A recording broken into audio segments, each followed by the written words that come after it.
Hindi lang po matinding katatakutan, kundi matinding aktingan din ang mapapanood sa MMFF horror film entry na Espantaho.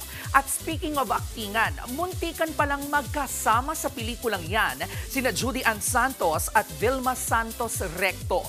Nasa frontline ng balitang yan si News 5 digital producer Von Belinario. Intense na aktingan at intense na katatakutan. Yan daw ang dapat asahan sa MMFF entry na Espantaho sa direksyon ng master director na si Chito S. Ronyo.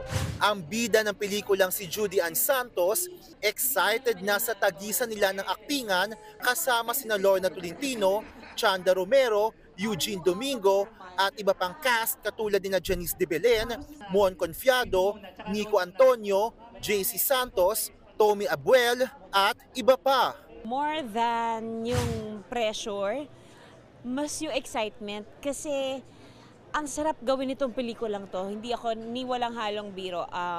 Yes, it is tiring, napaka-emotional niyang pelikula.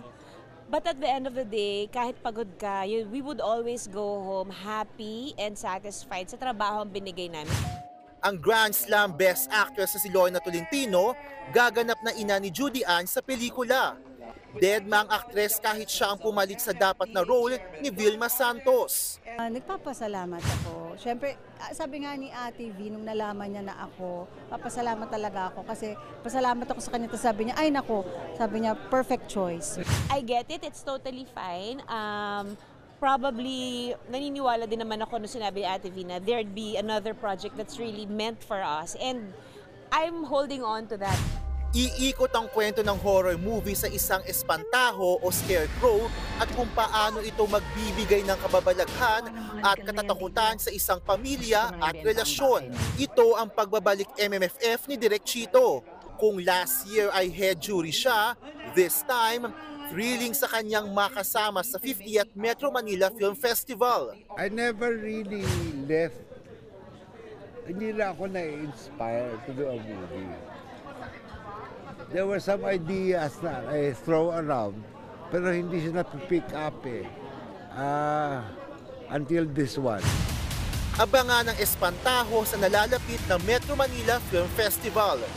Nagbabalita mula sa frontline, Von Belinario, News 5. Mga kapatid, ito po ang inyong K-Alaman Queen, Kalad Karen. Always remember na ang K-Alaman ay K-Yamanan.